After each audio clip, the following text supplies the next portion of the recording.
Hello people! Timplahan natin ng milk ang ating kitten at ang kanyang mama cat. So nakalagay dito sa instruction is 2 scoops in 60 ml of water. So this is 60 ml, 120 and then yung kalahati niya is 60 ml. Lagyan natin ng 2 scoops of this one is natural goat milk from Hedgen Pet.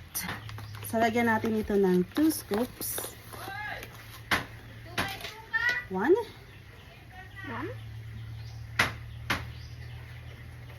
Mabango. Masarap. Parang masarap. Dito namin manika. Dito ka. Hi guys!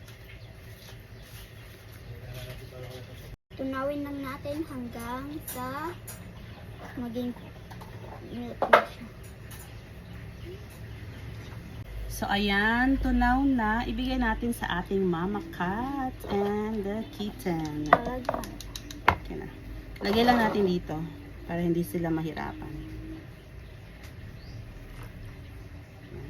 Bala kong bumili na mas malaki na cage.